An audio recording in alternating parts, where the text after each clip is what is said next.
अस्सलाम वालेकुम, hello and welcome to sports room. मैं हूं आपका मेज़बान नजीबुल हसनैन और मेरे साथ आज स्टूडियो में एक स्पेशल गेस्ट हैं। अपनी शानदार बैटिंग और जानदार तज्जियों के लिए मशहूर हैं खुर्रम मंजूर। आज हमारे साथ है। अस्सलाम वालेकुम Khurram, welcome to the show. Khurram, इतना सक्सेसफुल पीएसएल सीज़न 11 गया और जिन हालात में हमने ये सीज़न किया है वो बड़े मुश्किल थे कि पहले क्राउड नहीं था और उससे पहले वर्ल्ड कप में पाकिस्तान की कारकर्दगी, लोगों के दिल भी टूटे हुए थे। तो वो जो बॉन्डिंग बन रही थी पीएसएल के साथ आवाम की, वो शुरू में दिखी नहीं, लेकिन बाद में जैसे जैसे सीज़न आगे बढ़ा बहुत मज़ा आया, बहुत एक्साइटमेंट आई और फिर यंग टैलेंट हमने बहुत सारा देखा और उसके बाद इतना ज़बरदस्त फाइनल हुआ, सेरेमनी हुई। कैसा देखते हैं ओवरऑल पीएसएल सीज़न 11 को? सबसे पहले तो क्रेडिट देना पड़ेगा मोहसिन नकवी साहब को, और जिस तरह उन्होंने ऑर्गेनाइज़ करने की कोशिश की। देखें, हर चीज़ के पीछे ना कोशिश ही दिखती है और वो कोशिश कर रहे थे कि एक अच्छा, एक बोलते नहीं है, पैगाम पूरी दुनिया में जाए। और वो इन दी एंड आपने देखा होगा फाइनल में जिस तरह हुआ, और क्राउड को सल्यूट है जिस तरह वो आए, उन्होंने बैक किया, क्रिकेट को बैक किया। और एंडिंग, शुरुआत अच्छी हो ना हो, एंडिंग अच्छी होनी चाहिए, मानना ये तो जिस तरह की ग्रैंड एंडिंग हुई है ना, आउटस्टैंडिंग। और कहीं ना कहीं ये नहीं कि हम उनके अगेंस्ट थे, हैदराबाद के लिए भी बहुत सारी दुआएं थी, पहली दफ़ा पार्टिसिपेट कर रहे थे, ज़ल्मी के लिए दुआएं थी, क्योंकि ज़ल्मी थ्रू आउट इस पीएसएल की जर्नी में अच्छी क्रिकेट खेलने में इनको कंसीडर किया जाता था कि यार ये एक टीम वाहिद है जिसको टॉप 4 में हमेशा कंसीडर करते हैं एज ए एक्सपर्ट, या जो टॉप एलीट क्लास प्लेयर्स हैं, और कहीं ना कहीं कमेंट देते हैं तो बोलते हैं नहीं, ये वो टीम है जो 4 में आके इम्पैक्ट छोड़ सकती है। और वो कहीं ना कहीं मिसिंग था 3-4 साल, और जिस तरह वो आई, कराची किंग्स से बड़ा जिस तरह ये टूर्नामेंट खेला और बड़ी ज़बरदस्त यादें रही हैं, और कहीं ना कहीं जिस तरह हैदराबाद ने कम बैक किया है। असल चीज वही बनी ना कि हैदराबाद के लिए तो सब ये कह रहे थे कि कोई चांस नहीं है जी, ये कैसे आगे जा सकते हैं, इनकी तो टीम में इतने फ्लॉज हैं, इनका कप्तान T20 का प्लेयर ही नहीं है। थोड़ा सा यहाँ पे मैं तो ऐड करूंगा कि किसी के लिए बहुत ज़्यादा अर्ली ना कमेंट कर देना, डिसाइड कर लेना ना, ये बड़ा कॉमन है, खासतौर हमारे कल्चर में ना बहुत ये ख़त्म है, ये बन गया, ये हाजिर हो गया। मतलब ये नहीं चीज, 4 मैच हारने के बाद किसी टीम को आप ये कैसे डिसाइड कर सकते हो जबकि 6 मैच बाकी हैं? नहीं, मैं इससे डिसएग्री खुर्रम इस वजह से करूंगा क्योंकि कुछ चीज़ें ऐसी बन रही थी जिस पे ये बात हो रही थी ना कि जब लबुशेन नीचे आ रहे थे वो स्लो खेल रहे थे, ऐसा लग रहा था आपने एक 12.5 करोड़ का प्लेयर ले लिया है तो आपको लग रहा है सारे मैच वही जिता के देगा, वो रन नहीं कर पा रहा था। अच्छा आपका जो थोड़ा सा ये है कि टू बी ऑनेस्ट, सच बोलना चाहिए और सच को सुनने के लिए पॉजिटिव माइंडसेट बहुत ज़रूरी है, और कहीं ना कहीं ये ना बोलेंगे तो ज़्यादती होगी। हैदराबाद को आगे पहुंचाने में उन्होंने कोशिश तो की है, ये सही है, मगर जिस मैच में वो लोग जीते ना, सामने वाली टीमों ने गंदी क्रिकेट खेली है तो वो जीते। अगर मैच को एनालाइज करें ना, देखें, अब मैं प्रूवन बात, देखें मैं प्रैक्टिकली बात करता हूँ, मेरे को मैं क्रिकेट लवर बनता हूँ क्योंकि प्रोफेशनल भी हूँ और कहीं ना कहीं मुझे प्यार है क्रिकेट से, तो हर चीज़ को देखना चाहिए। आप यूनाइटेड से जो मैच जीते हैं, किसने कहा था आप MS धोनी बन के छक्का मारने जाएं, 6 मार के 1 ओवर में 24 ले लिए थे ना? 100%। वर्ल्ड कप में अगर यही हरकत बेन स्टोक करता, इंग्लैंड जीतता।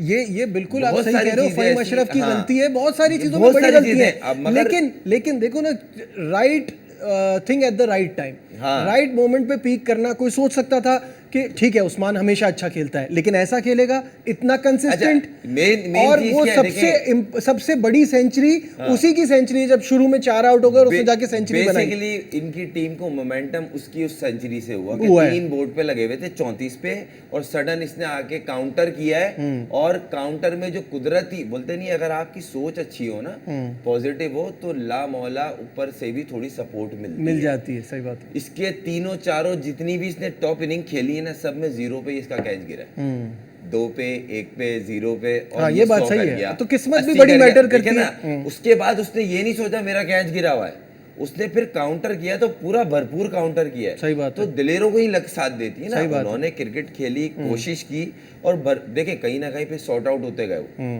बहुत सारी टीमें ऐसी थी जो शुरू में सॉर्ट आउट थी, वो बिखरती चली गई।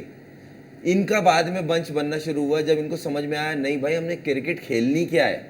लबुशेन ने भी शुरू में उसने रन्स नहीं किए, let's talk about Peshawar Zalmi and most importantly Babar Azam as batter PSL के तो वो किंग है ही ना, मतलब कौन से सीजन में नहीं किए तो यहाँ भी किए, कोई वो इसमें कोई सरप्राइज नहीं क्योंकि वो इस लेवल का प्लेयर है, उसने पूरा फायदा कैप्टन नहीं कैप्टनसी पे आ रहा हूँ मैं, कैप्टनसी बहुत अच्छी लगी।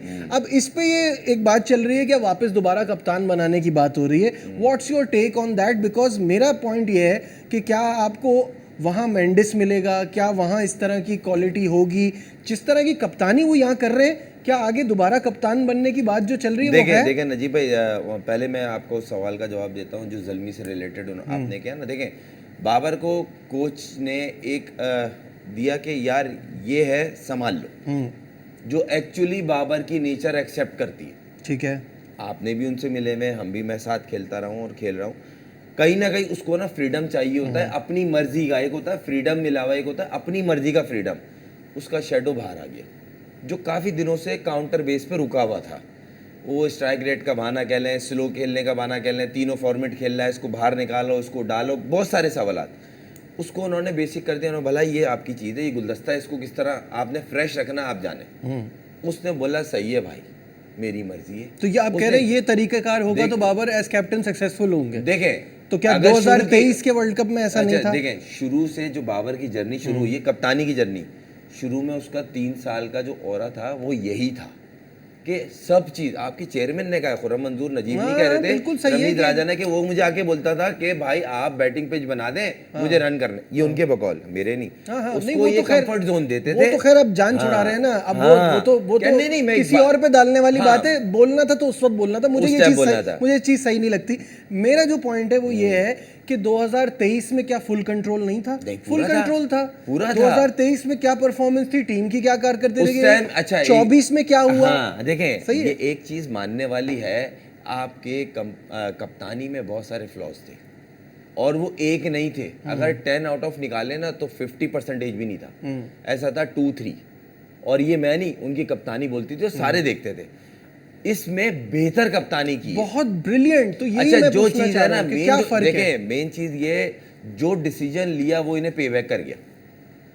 कहीं ना कहीं कुदरती सपोर्ट भी हुई। अब जो डिसीजन मैं कहता हूं ना, इसके बगैर तो हो ही नहीं सकता। कोई सोच सकता था मेंडिस ऐसा खेलेगा जैसा खेला?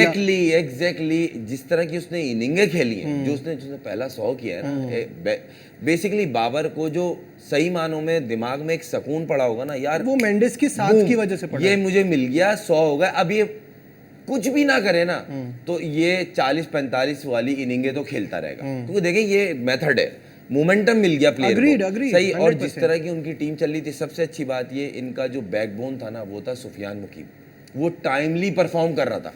और दूसरी बात ये है कि सेलेक्टर्स के ऊपर ये क्वेश्चन मार्क नहीं है कि वो बंदा बाहर कैसे है।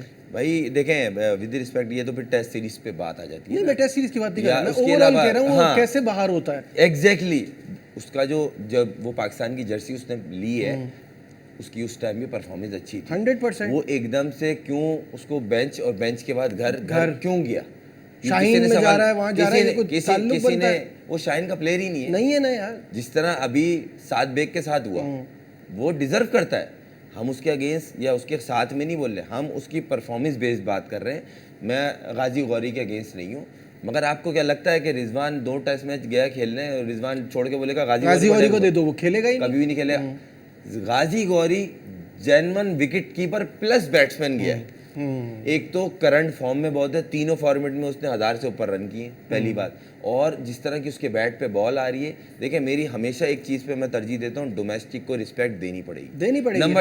नंबर टू जो लड़के तीनों डोमेस्टिक की तीनों फॉर्म ऑफ क्रिकेट में परफॉर्म कर रहे हैं ना, उसको आप लाजमी उस सीजन में उसको अपॉर्चुनिटी दो। क्योंकि देखें, अब अजान अवेज आया ना, मैंने इसके लिए बड़ी प्लेटफॉर्म पे बातें की, दीगर प्लेटफॉर्म्स पे, कि मगर अब लाए ना, अभी उसकी वो फॉर्म नहीं है जो आज से 1.5-2 साल पहले। देखें, रिस्पेक्ट अपनी जगह बिल्कुल सही है, मगर बात ना हक की होनी चाहिए। अब्दुल्ला गया, बेहतरीन चॉइस। अभी 2 प्लेयर है, मैं बताया ना, यहाँ पे एक काम करते हैं नजीब भाई, एक मुझे छोटा सा सवाल है, सॉरी, मुझे बताए, बांग्लादेश जैसे मुल्क में आप गए हो, जेन्युइन 2 स्पिनर लेके गए, 4 फास्ट बॉलर ले गए, 5वां आपने ऑलराउंडर के नाम पे डाल दिया। आपको अली उस्मान को रखना चाहिए था। एक नंबर काम 1 करते, स्पिनर है यार। यहाँ ब्रेक लेते, ब्रेक से वापस आएंगे क्योंकि हमने ज्यादा बातें अभी पीएसएल पे की थी, अब टेस्ट सीरीज आ रही है, अगला इम्तिहान पाकिस्तान का, तो ब्रेक लेते हैं, ब्रेक से वापस आके ये बांग्लादेश के खिलाफ टेस्ट सीरीज पर बात होगी। हमारे साथ रहिए। Glad to have you back once again to sports room. और स्पोर्ट्स रूम में आज हमारे मेहमान हैं ओपनिंग बैटर खुर्रम मंजूर, और खुर्रम से हम बात कर रहे हैं अब, बल्कि इस सेगमेंट में अब हम बात करेंगे पाकिस्तान और बांग्लादेश के दरमियान टेस्ट सीरीज़। पाकिस्तान टीम ने 8 तारीख से यानी जुम्मे के दिन से पहला टेस्ट मैच खेलना है मीरपुर में, जिसके लिए हमारी क्या तैयारी है, क्योंकि अभी बिल्कुल अचानक से गियर बदलना पड़ेगा। सब T20 खेल रहे थे और अब फ़ौरन हम टेस्ट की तरफ चले जाएंगे। पहले तो बताइए, जो आप ब्रेक पे जाने से पहले बात कर रहे थे उस पर आ जाते हैं, स्क्वाड कैसा लग रहा है और इसमें क्या कमी दिख रही है? देखिए, सबसे पहले तो सरफराज को बेस्ट विशेस है, वो आए, और सरफराज की एक नेचर से मुझे सबसे ज़्यादा खुशी होती है, क्योंकि मैंने तकरीबन सारी क्रिकेट उसने और मैंने साथ ही खेली है, कि उसके लिए जीत सबसे पहले, वो मैटर नहीं करता कौन है कौन नहीं, जीत। तो ऐसा बंदा टीम के लिए ज़रूरी है, पहली बात। और वो कोच बन जाए इस तरह का तो कुछ ना कुछ माइंडसेट चेंज होता है, पहली बात। दूसरी बात ये, कहीं ना कहीं ये बेहतर और हो सकती थी। अब ऑप्शन के तौर पे मैं आपको बताया था, एग्जाम्पल, आपको अली उस्मान को रखना चाहिए था। उसने लास्ट 3 साल की जो परफॉर्मेंस है ना उसकी, उसने आग लगाई हुई डोमेस्टिक में। अच्छा, अंडररेटेड क्रिकेटर है, फिट है, लंबी बॉलिंग करता है, बैटिंग बहुत अच्छी करता है, और यूज़फुल क्रिकेटर है। किस तरह? Team man. अच्छा, टीम मैन जो होता है ना, वो टीम के माहौल को बूस्ट करता है, और ऐसे क्रिकेटर की इस टाइम टीम को ज़रूरत है। जिस तरह अभी शाहीन को ना रेस्ट देना चाहिए। शाहीन की ना देखें, एक तो इंजरी के बाद वापस आया, उसकी बॉलिंग में वो जिप, वो रिदम नहीं है। मैं 200% एग्री कर रहा हूं, लेकिन मेरा पॉइंट ये है कि अच्छा, आप वहां पे क्या एक्सपेक्ट कर रहे हो, कैसी पिचेस होंगी? ऐसा नहीं है कि बिल्कुल ही टॉप ग्रीन बना देंगे, और ऐसा नहीं है बिल्कुल ही वो रेड़ा बना देंगे स्पिनर का।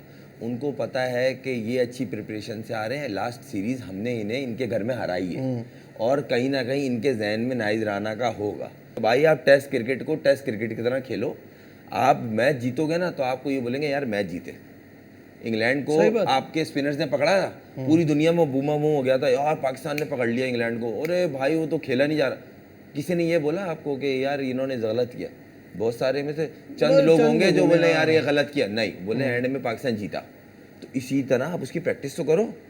आप अपनी माइंड तोड़ क्या निकाला है आपने? तोड़ देखें, तोड़ भी सही है। उन्होंने बड़ी बड़ी टीमों को, आपसे जो रेटिंग में ऊपर की टीमों को, उनको उन्होंने अपनी होम सीरीज में हराया हुआ। तो आपको कहीं ना कहीं टफ कंडीशंस मिलेंगी। बिल्कुल ठीक है, टफ कंडीशंस होंगी। तैयारी पाकिस्तान की क्या है और क्या अपडेट है, वो आपको दिखाते हैं इस रिपोर्ट में।